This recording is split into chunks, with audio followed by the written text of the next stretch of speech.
বিসমিল্লাহির রহমানির রহিম। আসসালামু আলাইকুম। আমি Mohammad Haruna Rashid, area incharge Agrosal limited, Mymensingh area. তো আমি এখন এসেছি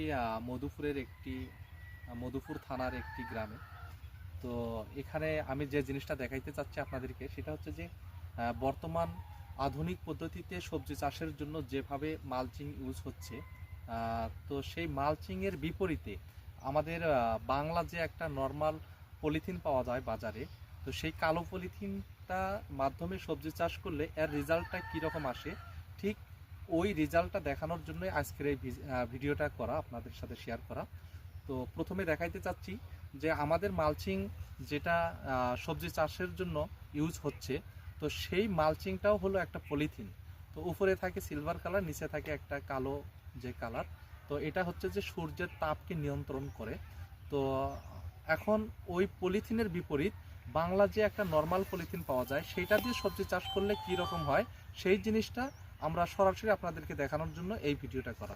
তো আমরা যদি একটু পলিথিনটাকে দেখাই, যে এই কালো পলিথিন, বাজারের যে বাংলা নর্মাল যে কালো পলিথিনটা আছে, সেটা দিয়ে সবজি চাষ করলে তো এটা কি রকম ঝুঁকি হতে পারে বা রেজাল্টটা কি রকম আসতে পারে, সেই রেজাল্টটাই আমরা সরাসরি জাস্ট আপনাদেরকে দেখানোর জন্য এই ভিডিওটা করা। আমরা যদি একটু লক্ষ্য করি, দেখা যাচ্ছে এই যে এটা হচ্ছে বাংলা পলিথিন।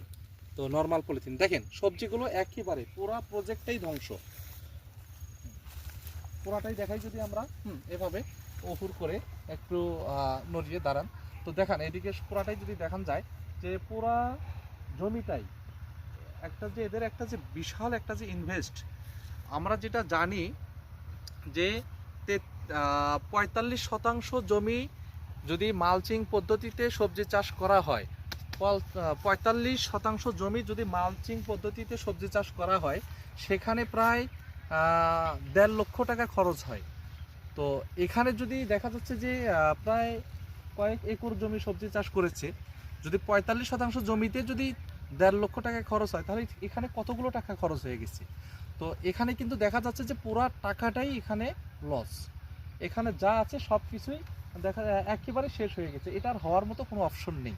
শুধু একটাই কারণ, আমাদের যে বাজারে যে আমাদের বিভিন্ন কোম্পানির যে মালচিংটা পাওয়া যাচ্ছে, তো তার মধ্যে সবচাইতে যেটা ব্র্যান্ড আমরা বলতে পারি, নিজের বলে না, যে অ্যাগ্রোসালের উপরে বর্তমান কোনো মালচিং বাজারে নেই।